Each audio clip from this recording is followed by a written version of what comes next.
The transformation chamber within the Keeper vessel was unlike anything Louise had ever imagined. The walls seemed to be composed of living light, shifting between colors that had no names in human language. Suspended in the center of the space was a cocoon-like structure that pulsed with gentle bioluminescence, its surface covered in patterns that hurt to look at directly, but somehow conveyed meaning beyond words. Louise stood before the chamber wearing a simple white garment that the Keepers had provided, her belongings reduced to nothing more than a small data pad containing her personal research and a photo of her family, the only memento she had managed to save from the old world. Around her, the other 99 volunteers from Bunker Complex Alpha 7 waited their turns with varying degrees of calm and nervousness. Hierarch Genesis stood beside the transformation apparatus, its elongated form moving with the fluid grace that marked all the Keeper species. Louise Volkov, it said, using her full name for the first time, you will be the first human to undergo complete genetic restructuring. This is appropriate, since the restoration project was your vision. But understand that you will also be our test case. If the modification process fails, then the other volunteers will be spared the same fate. Louise finished. I understand. Hierarch Genesis. I'm ready. She had spent the past week in preparation, undergoing medical examinations that revealed the inner workings of her body in detail that would have been impossible with human technology. The Keepers had mapped her genome, analyzed her brain structure, and even examined her psychological patterns using devices that could apparently read thoughts as easily as scanning barcodes. The results had been encouraging. Louise's genetic structure showed high compatibility with the dormant sequences that the Keepers intended to activate. Her psychological profile indicated unusual resilience and adaptability for someone her age, and her cognitive pattern suggested that she would be able to handle the expanded consciousness that came with the transformation. But theory and practice were very different things, and Louise was about to find out whether human beings could actually survive the process of becoming something more than human. The transformation will occur in stages, Genesis explained as it made final adjustments to the chamber systems. First, we will activate the dormant genetic sequences that will extend your lifespan and enhance your cognitive abilities. This process will take approximately 6 of your hours, during which you will be unconscious. Louise nodded, trying to project confidence she didn't entirely feel. Second, we will integrate neural enhancement technology that will allow you to interface directly with our terraforming equipment. This is necessary because the restoration of Earth will require coordination on a scale beyond normal human capability. You will need to think in geological time while making adjustments measured in microseconds. The idea of having alien technology integrated into her brain was terrifying and fascinating in equal measure. But Louise had studied the technical specifications during her preparation, and she understood the necessity. Healing a planet would require the ability to monitor and adjust millions of variables simultaneously.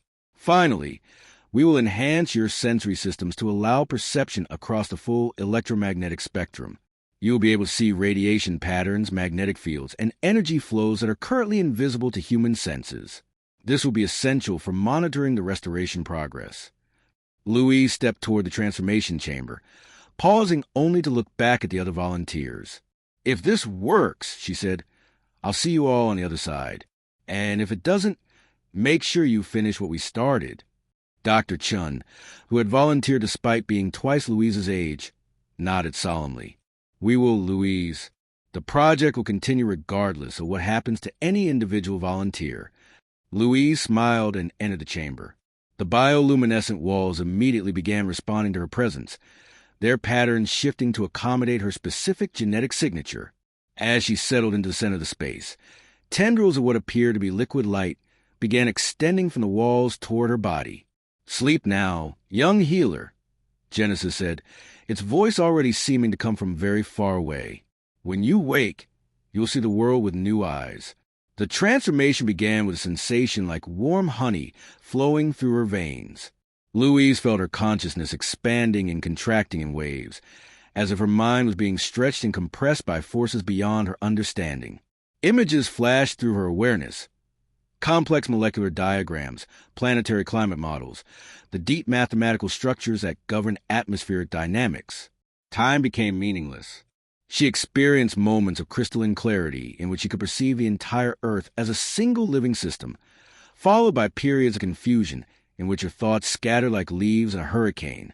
At some point, she became aware of additional minds touching hers, the other volunteers undergoing their own transformations, their consciousness briefly merging with hers in a symphony of shared experience.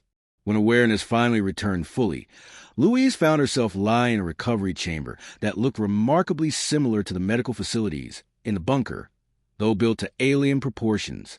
She could tell immediately that something fundamental had changed. Her vision was impossibly sharp, revealing details and colors that had been invisible before. She could hear conversations taking place in other parts of the ship, despite being separated by metal bulkheads. And underlying everything was a new sense that she had no name for, an awareness of energy flows, magnetic fields, and radiation patterns that painted the world in entirely new spectrums. "How do you feel?" asked a familiar voice. Louise turned to see Dr. Chen approaching her bed, but Dr. Chen transformed. The older woman's features had been subtly refined, her movements more fluid and precise. Her eyes held the same luminescent quality that marked the keeper species.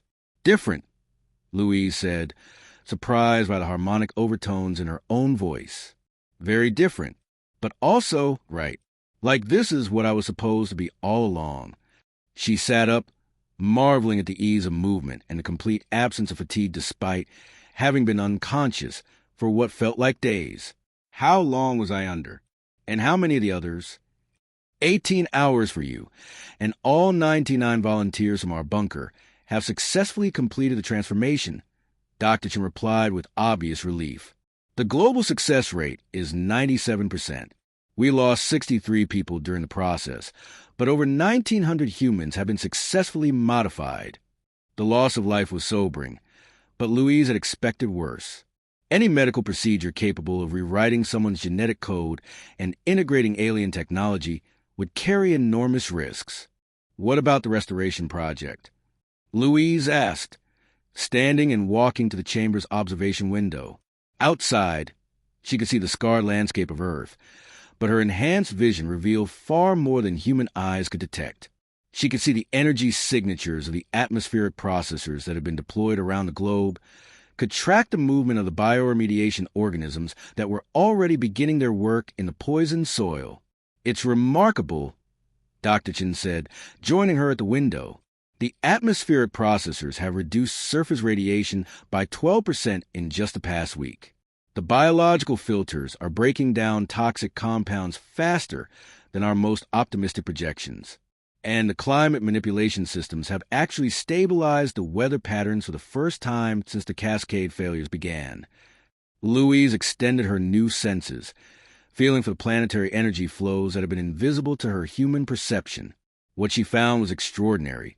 Earth was healing itself with the same determination that had kept life alive in the bunkers. The planet's natural systems were adapting to work with the Keeper technology, creating feedback loops that amplified the restoration effects. "It's going to work," she whispered, hardly daring to believe it. "We're actually going to save our world." "The hierarchs are impressed," Dr. Chen said. "They've never seen biological systems adapt to terraforming technologies so quickly. They think it's because Earth's biosphere has been partially shaped by their previous interventions in human evolution. The planet recognizes their technology and knows how to work with it." Louise nodded, though her attention was already turning to more immediate concerns. "What about the unmodified humans? How are they adapting to us?" Dr. Chen's expression grew more serious. "There's been some tension. Some of the unmodified volunteers are having second thoughts about remaining on Earth. They're concerned that the transformed humans will eventually become a separate species entirely, leaving them as a minority population on their own world." It was a legitimate concern. Louise could already feel the cognitive enhancements beginning to alter her thought patterns, making her aware of connections and possibilities that had been invisible to her human mind.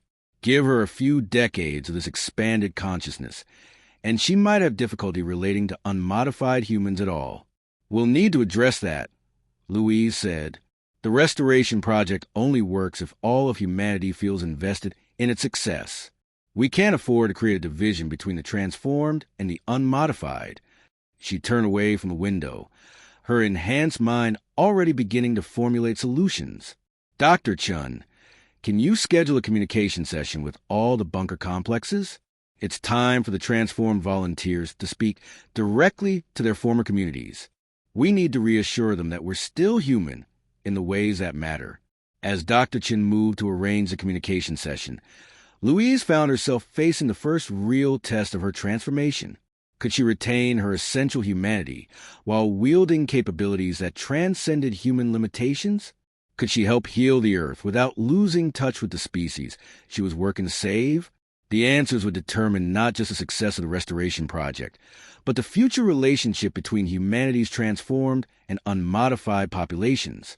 And Louise had approximately 1,000 years to get it right. 6 months after the first transformations, Earth was beginning to show signs of recovery that astounded even the Keeper's most optimistic projections. The atmospheric processors had reduced global radiation levels by 40%, while engineered organisms worked tirelessly to break down toxic compounds in soil and water.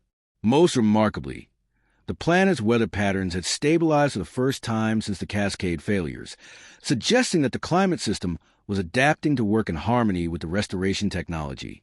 Louise stood on an observation platform that extended from the main Keeper vessel, watching the sunrise paint the sky in colors that had been absent for years. Her enhanced vision revealed the complex interplay of atmospheric chemistry that was making this beauty possible. Nitrogen cycles rebalancing themselves, ozone layers slowly regenerating, and carbon dioxide levels dropping as restored plant life began reclaiming the devastated landscape. But her attention was focused on a more immediate concern: the growing division between transformed and unmodified humans that threatened to undermine the entire restoration project. "The situation in the South American bunkers is getting worse," reported Marcus Webb, one of the first volunteers to undergo transformation, and now Louise's primary assistant in coordinating the restoration efforts. His enhanced capabilities made him invaluable for tracking the complex data streams that govern planetary healing, but his human background helped him understand the social dynamics that were emerging. "How worse?" Louise asked, though her expanded consciousness was already accessing the relevant data streams from the global communication network. 43 unmodified humans have requested evacuation to the Keeper homeworld in the past week, Marcus replied. "They're saying they don't want to live on a planet managed by post-humans who might not have their best interests at heart." Louise sighed, a sound that carried harmonic overtones of frustration and sadness. The fear was understandable, even if it was misguided. The transformed humans were indeed becoming something beyond their original species. Their lifespans now measured in millennia, their cognitive abilities enhanced beyond normal human parameters, their sensory perception expanded to encompass spectral reality that had been invisible to their former selves. But they were still, fundamentally, human in their motivations and values. They still cared about their species' survival, still felt emotional connections to their former communities, still shared the essential human drive to create and protect rather than destroy. The problem was communicating that reality to people who lacked the enhanced capabilities to fully understand the transformation process. "What about the psychological integration sessions?" Louise asked. "Are the unmodified humans participating?"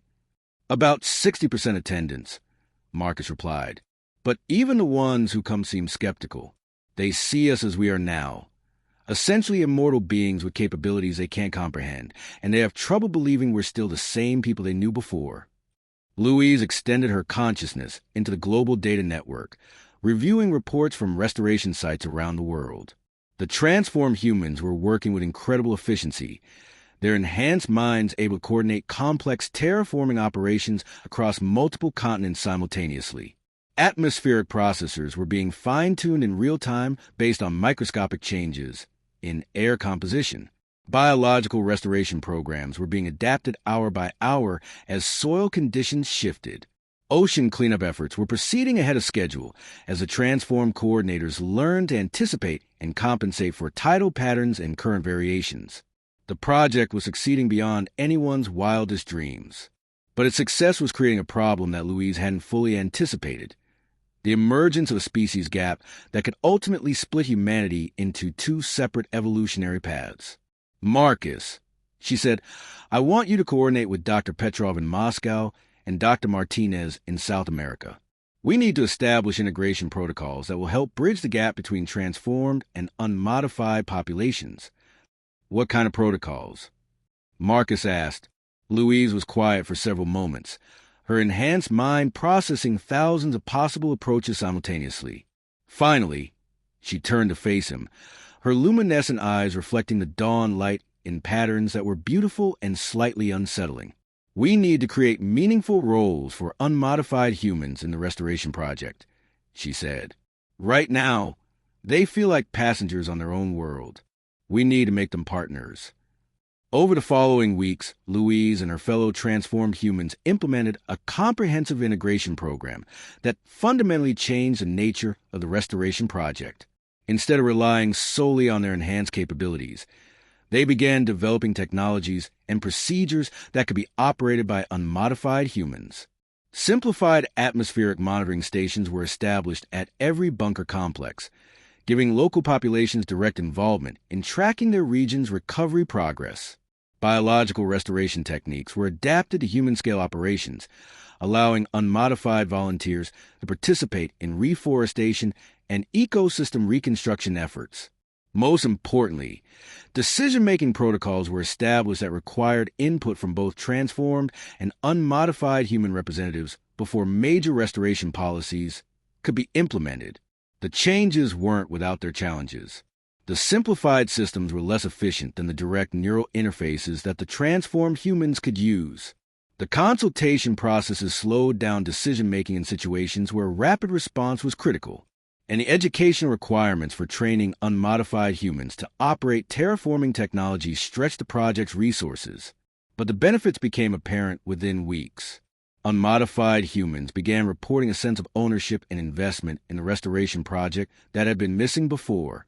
The psychological integration sessions showed improved attendance and more positive attitudes. Most significantly, requests for evacuation to the Keeper homeworld dropped to nearly zero. It's working, reported Dr. Chun during one of the monthly coordination meetings. The unmodified populations are starting to see the transformed humans as partners rather than replacements. The key was giving them meaningful work to do. Louise nodded, pleased but not entirely satisfied. The integration protocols had solved the immediate crisis, but they didn't address the long-term challenges that would emerge as the transformed humans continued to evolve beyond their original species. What about the generational issues? She asked. The unmodified humans will have children and grandchildren and great-grandchildren over the next century, but will be the same individuals with the same memories and experiences. How do we maintain connections across that kind of temporal disconnect?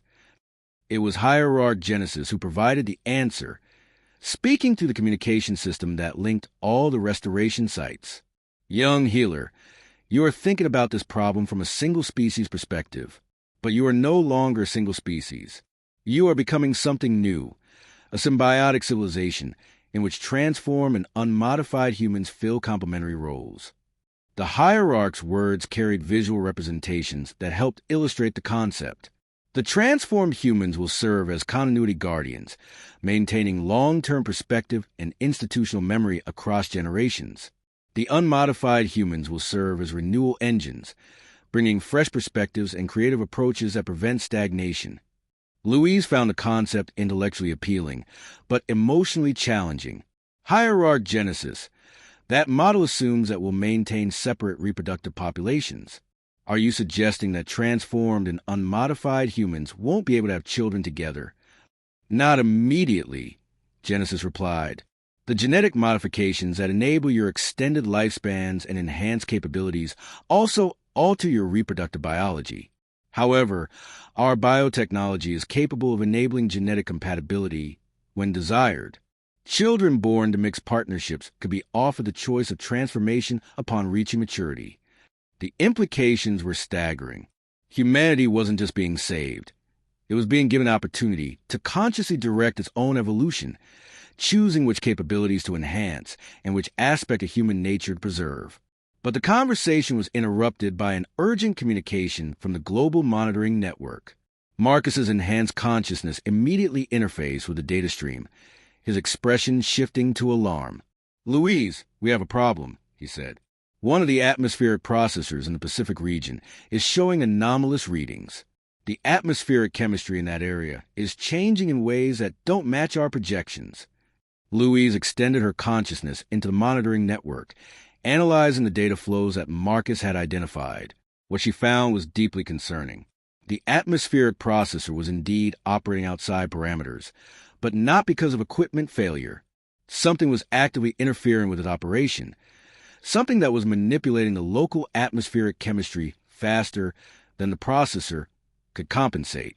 "This isn't equipment failure," she said, her voice carrying harmonic overtones of concern. "Something is deliberately sabotaging the restoration efforts." As alarms began sounding throughout the restoration network, Louise realized that humanity's greatest test was just beginning. They had learned to heal their world and bridge the gap between transformed and unmodified populations. Now they would have to learn to defend their efforts against forces that apparently wanted Earth to remain dead. The restoration project had gained an enemy, and Louise was about to discover that saving a world was more complicated than healing its environment. The sabotage was discovered by accident during routine maintenance of Atmospheric Processor Station Epsilon 7, located on a floating platform in what had once been the Pacific Ocean. Dr. Kenji Nakamura, one of the unmodified humans trained to operate the simplified monitoring systems, had been conducting his weekly inspection when he noticed energy signatures that didn't match any known restoration technology. The discovery triggered an immediate investigation by the transformed humans, whose enhanced capabilities allowed them to analyze the anomalous readings in ways that unmodified humans couldn't. What they found was deeply disturbing. Evidence of deliberate interference with the restoration systems by technology that was definitely terrestrial in origin, but far more advanced than anything that should have existed in the bunker complexes. Louise arrived at the Pacific platform within hours, her consciousness linking directly to the station's sensory array while her physical body remained on the transport vessel. Through the enhanced perception granted by her transformation, she could see the sabotage equipment clearly. Sophisticated devices hidden within the processor's superstructure, designed to introduce specific molecular compounds into the atmosphere that would neutralize the beneficial effects of the restoration organisms. "This is professional work," she reported to the Global Coordination Network. "Whoever built these interference devices understands atmospheric chemistry, at least as well as we do. They know exactly which compounds introduce to disrupt our biological filters without triggering obvious alarms." Marcus, coordinating the investigation from the main keeper vessel, processed data streams from monitoring stations around the globe. Louise, were finding similar devices at 17 other locations, all Pacific region, all installed within the past month. The pattern suggests a coordinated effort by a group with significant resources and technical capabilities. The discovery raised questions that sent chills through both transformed and unmodified human populations. Who on Earth possessed the technology to interfere with keeper restoration systems? More importantly, why would any surviving humans want to sabotage efforts to heal their dying world? The answer came from an unexpected source. Intercepted communications from a location that didn't appear on any of the bunker complex maps. "We've identified the transmission source," reported Dr. Chen from her monitoring station in Bunker Complex Alpha 7. "It's coming from somewhere in the Rocky Mountain region of North America, but the coordinates don't match any of our registered survivor sites. Someone's been hiding out there since the Cascade failures, and they've been watching us." Louise felt a chill that had nothing to do with the ocean breeze. A hidden population of survivors, advanced enough to develop counter-restoration technology, secretive enough to remain undetected for 3 years. The implications were alarming. What kind of resources would they need to develop interference technology? She asked. Hierarch Genesis, monitoring the conversation from the lead keeper vessel, provided analysis that was both reassuring and terrifying.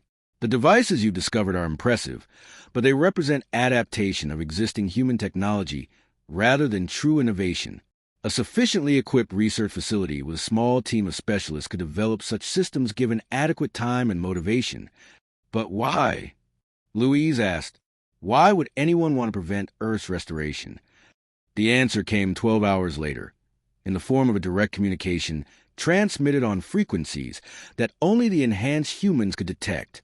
The message was sophisticated enough to penetrate Keeper security protocols and precise enough to reach only the transformed human population. To the post-human collaborators, the transmission began, its tone carrying the unmistakable cadence of human speech, but filtered through technology that suggested significant modification. You have betrayed your own species by accepting alien contamination of human genetic heritage. We represent the true survivors of humanity, and we will not allow Earth to be transformed into an alien garden. Louise felt her enhanced consciousness recoil from the implications. Somewhere on Earth, a group of unmodified humans had not only survived the Cascade failures, but had chosen to interpret the Restoration Project as an alien invasion rather than a rescue operation. We know what you have become. The transmission continued. Alien hybrids with extended lifespans and modified neural architecture. You are no longer human, and we will not permit you to decide the fate of our species or our world.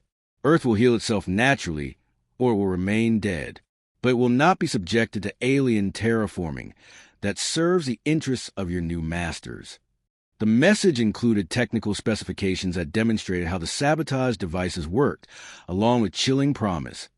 We have the capability to disrupt your restoration efforts indefinitely. More importantly, we have the motivation.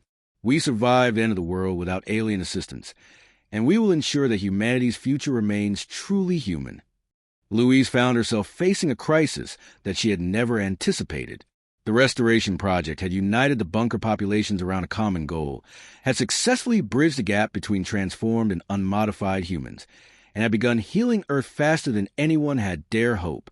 But now they face opposition from humans who viewed the entire effort as a betrayal of species loyalty. We need to establish contact, she announced during the emergency coordination meeting that followed the transmission. These people are still human, still our species. There has to be a way to convince them that the Restoration Project serves humanity's interests. Commander Williams, speaking from Bunker Complex Alpha 7, expressed the skepticism that many were feeling. Louise, they've been sabotaging our efforts to heal the planet. They're willing to let Earth remain poisoned rather than accept help from non-human sources. I'm not sure they're open to rational discussion. But we have to try, Louise insisted. They're right about one thing. We are no longer entirely human. But that doesn't mean we've abandoned humanity. If anything, our transformation was undertaken specifically to serve human interests. We need to find a way to communicate that. The response came sooner than expected, within hours of the coordination meeting. The hidden population transmitted new coordinates along with an invitation that was half diplomatic overture and half challenge. Send one representative to the specified location.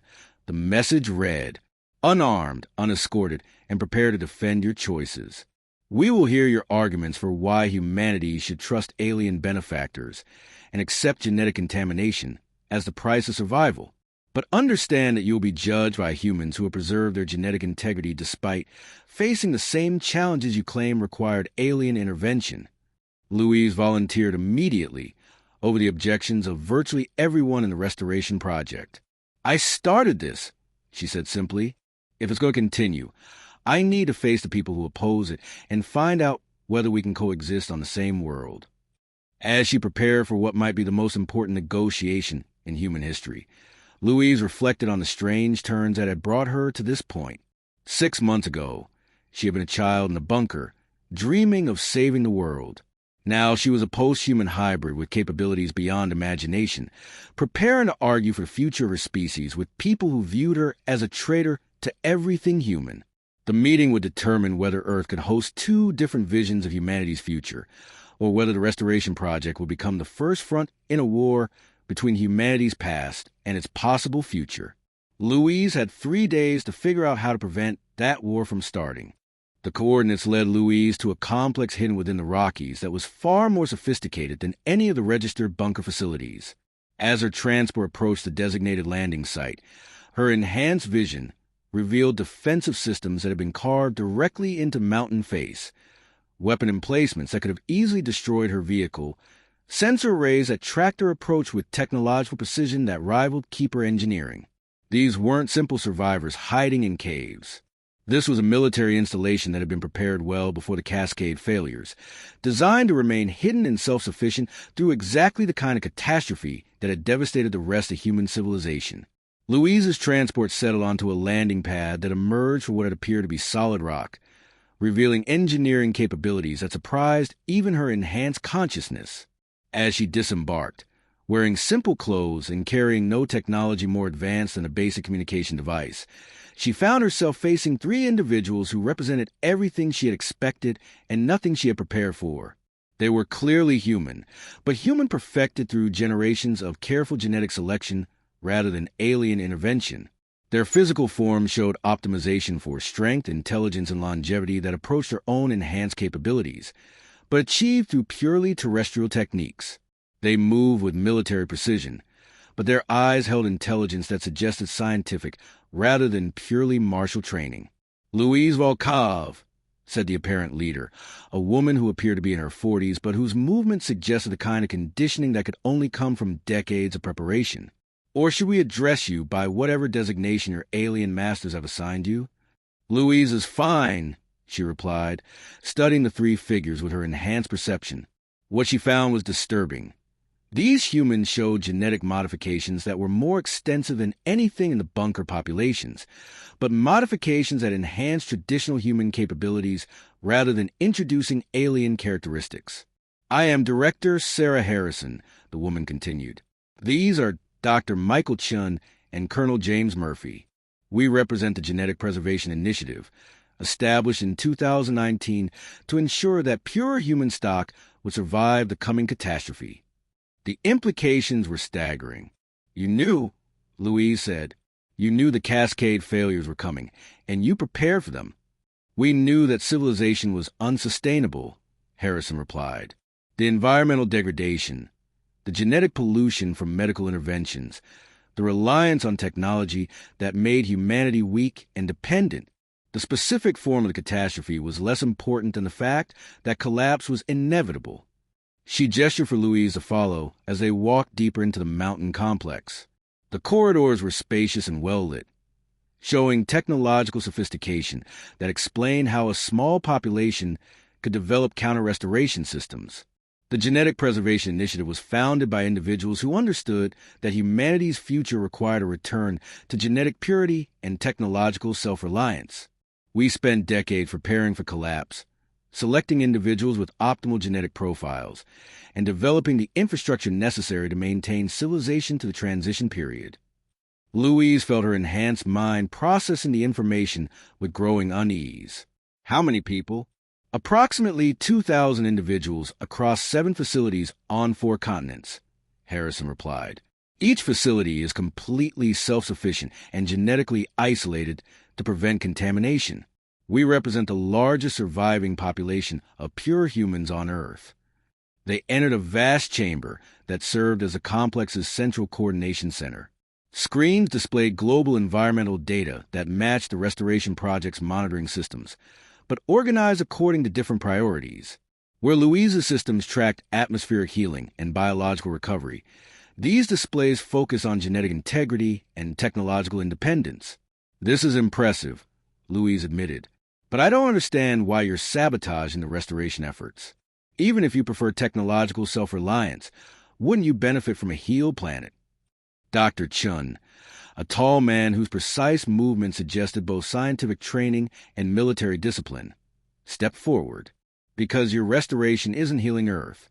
It's terraforming it to meet alien specifications. The atmospheric processors aren't just cleaning the air. They're altering its composition to levels that will eventually require technological augmentation for survival. The biological organisms you're introducing aren't Earth species. They're hybrid forms that will ultimately replace our natural ecosystem." Louise felt her enhanced consciousness automatically accessing data streams to verify Chen's claims. What she found was deeply troubling. The restoration organisms were indeed introducing subtle changes to Earth's atmospheric and biological systems, changes that would optimize the planet for beings with enhanced physiology rather than baseline human biology. "You're creating dependency," Harrison continued. In 50 years, maybe 100, unmodified humans won't be able to survive on your restored Earth without technological assistance.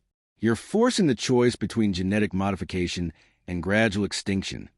The accusation hit Louise like a physical blow. She had been so focused on the immediate goal of healing Earth's environmental damage that she hadn't fully considered the long-term implications of alien terraforming technology. That's not what we didn't intend. She began, then stopped. The Keepers were an advanced civilization with their own evolutionary history and environmental preferences. It was entirely possible that their definition of restoration would gradually shift Earth's environment toward conditions that favored enhanced rather than baseline human physiology. Perhaps she didn't intend it, Colonel Murphy said, speaking for the first time.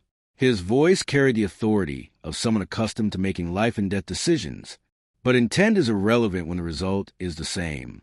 Your alien benefactors are slowly conditioning Earth to require their continued intervention. Eventually, humanity will have no choice but to accept further modifications or face extinction on their own world. Louise extended her enhanced consciousness into the Keeper communication network, requesting analysis of the Purist's claims. The response was immediate and deeply unsettling. The hierarchs confirmed that the restoration technology was indeed gradually optimizing Earth's environment for enhanced physiology, though they maintained that this was necessary for long-term planetary stability. They confirmed it, Louise said quietly. The restoration process is changing Earth in ways that will eventually require enhanced physiology for optimal survival. Harrison nodded grimly. Then you understand why we cannot allow the process to continue. We represent the only hope for preserving true humanity on Earth. If your restoration succeeds, future generations will face a choice between genetic modification and slow decline. We refuse to permit that outcome. Louise found herself caught between competing visions of humanity's future, both of which claimed to serve human interests. The Restoration Project offered immediate healing of environmental damage, but at the cost of gradual dependency on alien technology. The Purist approach preserved genetic integrity, but accepted the continued degradation of Earth's natural systems. What alternative are you proposing? She asked. Complete cessation of alien intervention, Harrison replied. Withdrawal of the atmospheric processors, elimination of the biological restoration organisms, and termination of the genetic modification program. Humanity will heal Earth using purely human technology, even if the process takes longer and costs more lives. Louise felt her enhanced consciousness recoiling from the proposal. Stopping the restoration would mean accepting the deaths of millions of humans in the poisoned surface environment. But continuing it would mean the gradual transformation of Earth into something that only enhanced humans could optimally inhabit. There has to be a middle path, she said. Some way to heal the planet without creating dependency on alien technology. Dr. Chen activated a holographic display that showed alternative restoration scenarios that his team had developed. Actually, but it requires the Keepers to provide their technology without retaining control over its application.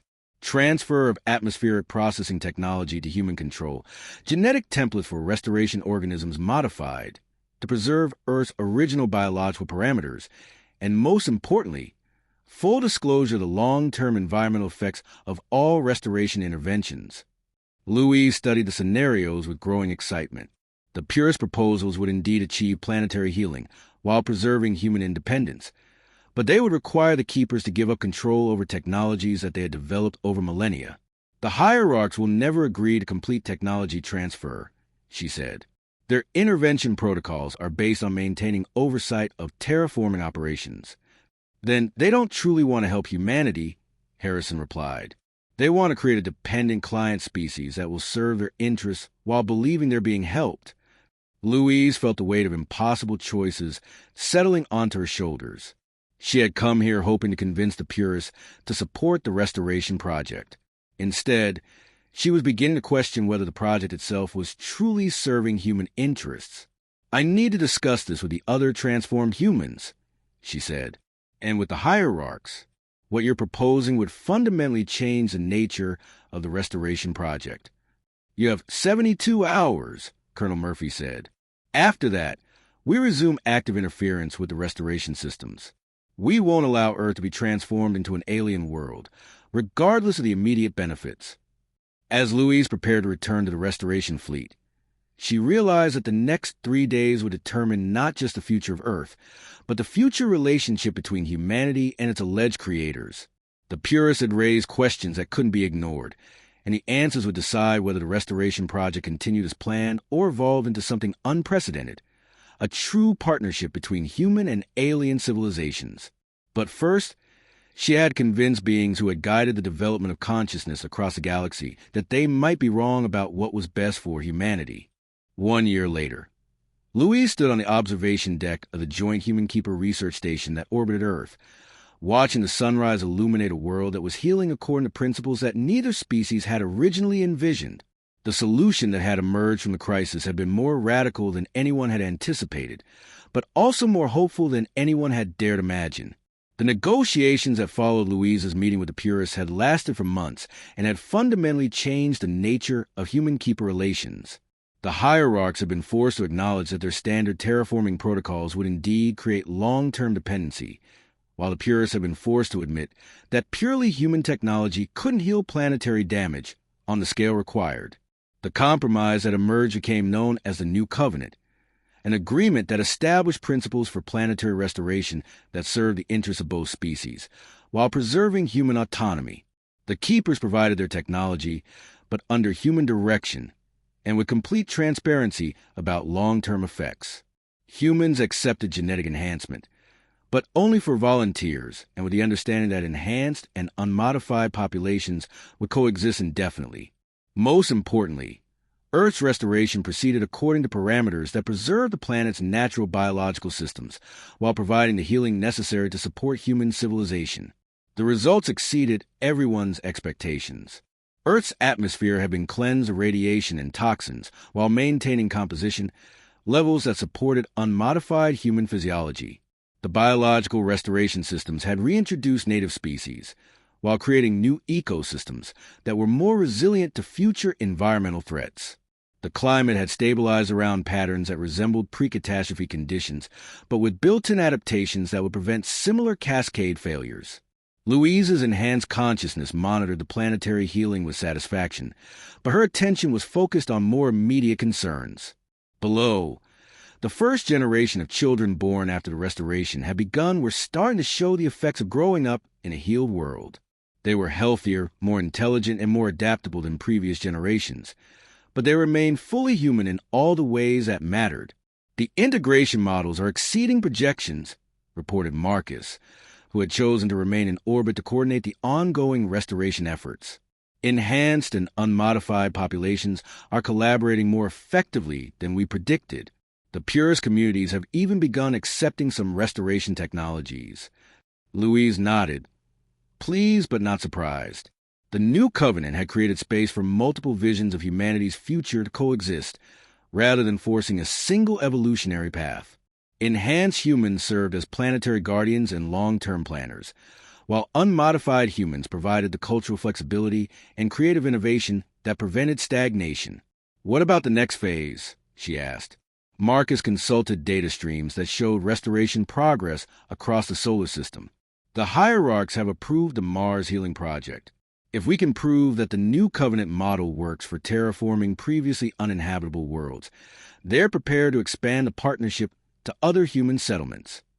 Louise smiled, her luminescent eyes reflecting the light of Earth's healing sun. The girl who had once dreamed of saving her world was now helping to create a future in which humanity could spread across the galaxy while retaining its essential humanity. The restoration of Earth had become something more than planetary healing. It had become the foundation for a new kind of civilization that honored both human autonomy and the benefits of interspecies cooperation.